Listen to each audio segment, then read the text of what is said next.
Postgraduate College, Rampur.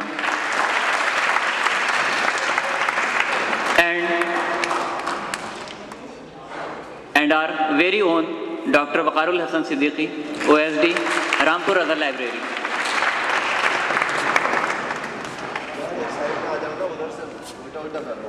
You can imagine that these people are very busy. Still, they have consented to take out their time for us. For this gesture, we would like to thank them. The most important thing that we can give to someone is time. Because when we give time, actually we give a part of our life that we will never get back. With this thought, I would like to invite Honorable Imran sir to please come and formally start the program.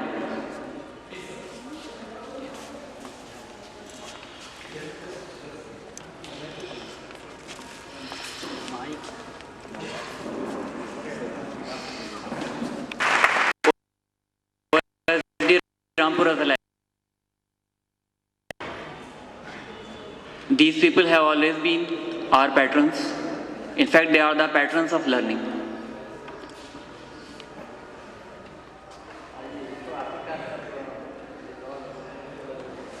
Sir, please come and formally start the program. First and foremost, Mr. Shankar Lal Pandey, the District Magistrate of Rampur, I really have no appropriate words to thank him that he is here despite his very, very busy schedule. And till a few days back, he was not even sure whether he would be able to be a part of this program. But I am very much thankful and grateful to him that he took out time and is very much here now with us. So thank you very much, Mr. Shankar Lal Pandey sir. And Mr. N.K. Berry, as usual, when I went to him and told him about the program, without giving it a second thought, he confirmed and assured me that he would be very much there, and I should rest assured, though I wasn't till the last moment. And this morning when I had a word with him, he told me that he would be there. And as all of you know that he has become quite notorious for being very punctual. So he has maintained a record of that notoriety. And once again, he was the first one to arrive here. My thanks to Mr. N.K. Berry. And last, who, as I have always said, has been a patron of whatever is related to education, art, literature, archaeology, or whatever branch of science or any field of study. He has always patronized it, supported it, and it is only because of him that all of us are here celebrating this annual function. Otherwise, it wouldn't have been possible. It has been the generosity and kindness of Dr. Waqarul Hasan Siddiqui that we are here, and he allowed us to go ahead with this program in this historical Rang Mahal Hall of Raza Library. I am very much thankful to these gentlemen that they took out time to be a part of our function. Now, some of you are the regular faces who have been coming here to attend our annual function, but every year we have been adding more numbers to the invitees, and I can see there are some new faces. So let me give you a short introduction of the nature of our program. Why we celebrate this program and why is it so dry and dull? For some, not for everybody, I'm sure. Since we are an educational institute, so naturally the sequence of programs in our function is very closely related to that. We have done the topic of the importance of English almost to death, but the moment it is the last lap of the month of December, we try to revive it we put life into it, and then again the students stand up fresh to say more and to come up with fresh ideas on why English is important. As we all know that English cannot be overlooked in today's atmosphere. English works like a weapon. English is today one qualification alone that outshines all the other qualifications that you have. No matter how well educated you are, but if you are weak in English, be it written or spoken or whatever, you always live with a sense of inferiority complex throughout your life. I have been making sincere and honest efforts for the past 12 or 13 years in this city to give you what you want, what you need, not what I impose on you. The problem with the teaching of English is that students are compelled to learn what they don't want to learn, and which has very little practical value, be it a school or a college or any other institute or institution.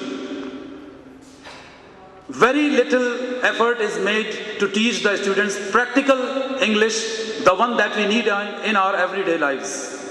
That is the reason there are postgraduates in English. There are graduates who had English literature, general English, and all sorts of things, and they read at least 12 or 13 books on English, but they could never speak English properly. So, where has all that English gone? Vanished. All your efforts, your guest papers, guides, books, exam papers, they all went down the drain, because when you stepped into practical life, this real competitive life, where you need English at every step, you are unable to cope with that competition. For every other job today, the first and the foremost requirement is fluent in English, command over written and spoken English. Where is it? Look around yourself. How many of us can speak correct English? We all speak tutti-frutti English. We all speak that rubbish and nonsense because of which we are rejected when we go to attend an interview. When we are asked to participate in a group discussion, we don't know where to start from. We don't know the sentence structure. We don't know the rules of grammar. We don't know what prepositions are and how important they are, where to use an article. Nothing. We just know the words and we cobble up some sentences to make ourselves understood. That's all we know. That's not the kind of English we need today. We need something different. Things have changed. Time is changing very fast. Everything is changing. Our lifestyle has changed. The way we used to dress in the past, it has also changed. The way we used to cook and eat, that has also changed. The way we used to live, that has also changed. Everything has changed, but the standard of English has not changed. And no serious or sincere effort has been made, and sorry to say, it is still not being made. And if at all it is being made, I think it's very unfortunate for the students who take it for granted and take it very lightly. They are not making any efforts to learn English. The most unfortunate thing about English is that our students get serious about learning English only when he is called for a job interview. When he gets a visa from Dubai or Kuwait or from some other country, and then they rush and look for an institute who can teach them English in a matter of few hours. This is the reason when you approach a person at the 11th hour and ask him or her to teach you English, they definitely try to exploit you. They definitely try to cash in on your this hurry that you are in to learn English. They assure you, yes, you will start speaking in English within 3 months, but this never happens. And you cannot do anything. You cannot take any legal action against them. I have some papers here which I think I have already showed Mr. Bedi and here Mr. Narendra Pal Singh from Matkheda, I suppose, from Bilaspur. He is already here. And I also showed it to Mr. Ahmed Saeed. What games are being played in the name of English? The institute about which this article appeared in the Hindustan Times of the 20th of January 2008. This correspondent of Hindustan Times went to that institute He enrolled himself. He pretended to be a student though he wasn't. And the kind of experiences that he had there are for anybody to see. Now whether you laugh at it or you feel pity at this misfortune, how we are being fooled. But nobody can fool you unless you allow them to. Use your common sense.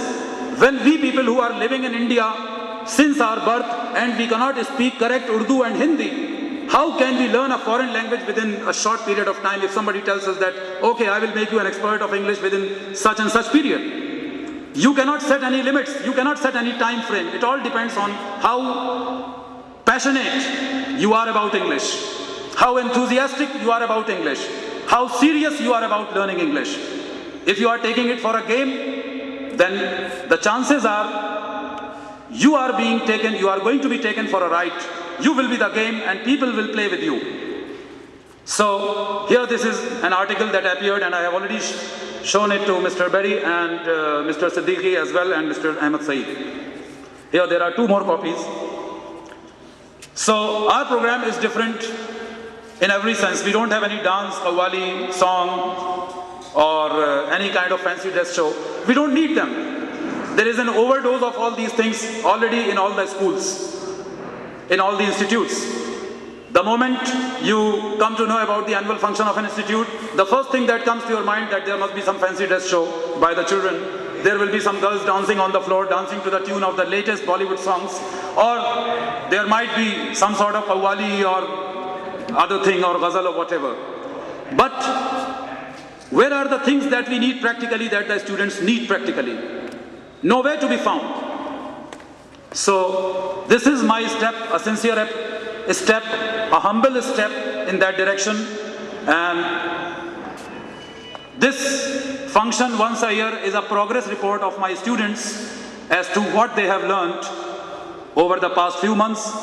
We have some presentations from the students. They are not going to be boring.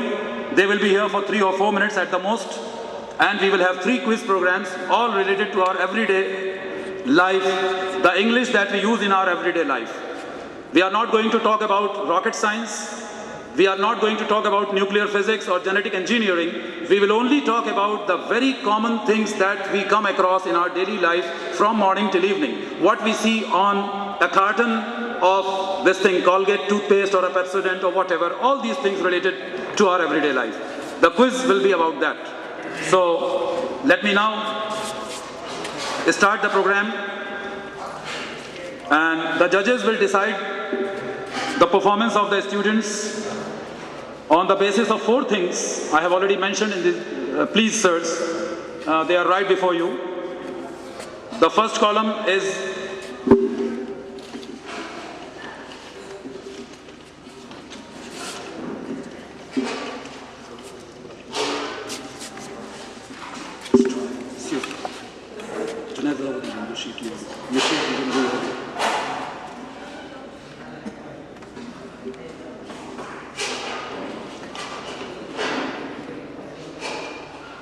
in all there will be 100 marks. The first 25 marks go to body language, the second 25 marks to confidence level of the speaker, how he or she speaks. The next 25 marks will go to voice modulation, and the remaining 25 marks, that will make it a total 100, will go to the speech content as to what you say and how you say that. So out of 100, each speaker will get the marks, and the judges are here to decide who is the best speaker. So first of all, I would like to call on stage Mohini Arora to come and express her views on English. Please, Mohini Arora.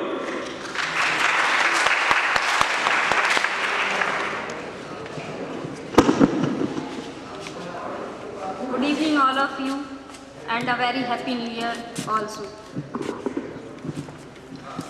Those who have been coming here for the last 4 years must be already familiar why all of us gather here. So without wasting any time and coming straight to the point, let me make it very clear that the purpose of our presentation is not to overestimate English and underestimate Hindi or Urdu. Indeed, Hindi and Urdu are very dear to us, and we feel much more comfortable using them rather than any other language. Let me make it more clear. If an American or Canadian or an Australian, no matter how well they can speak and understand Hindi, but English being their mother tongue, they will always feel comfortable with English. And the same is true about us Indians. To be more precise, English for us is a professional requirement, while with Hindi and Urdu we have an emotional attachment. But the question is, what kind of English do we need today? Here, I would like to draw your attention to the fact that some people, or rather say a majority of people, is under this wrong impression that rules of grammar, sentence structure, use of prepositions, and correct pronunciation are not required in spoken English. Can there be a bigger lie or stupidity than this? This is a false rumor that is deliberately being spread to cash in on the students' fear of grammar. Because teaching wrong English is a very easy job, and where very little hard work is required by the teachers and the students both. But teaching correct English is a very tough task, for that both the teachers and the students have to work very hard. I am sure I have made my point clear, but one more thing that I can't help saying is that English learning and teaching has become an industry or commercial activity to get maximum profit in the shortest possible period. But we will have to always keep this thing in mind. We can't make an omelette without breaking the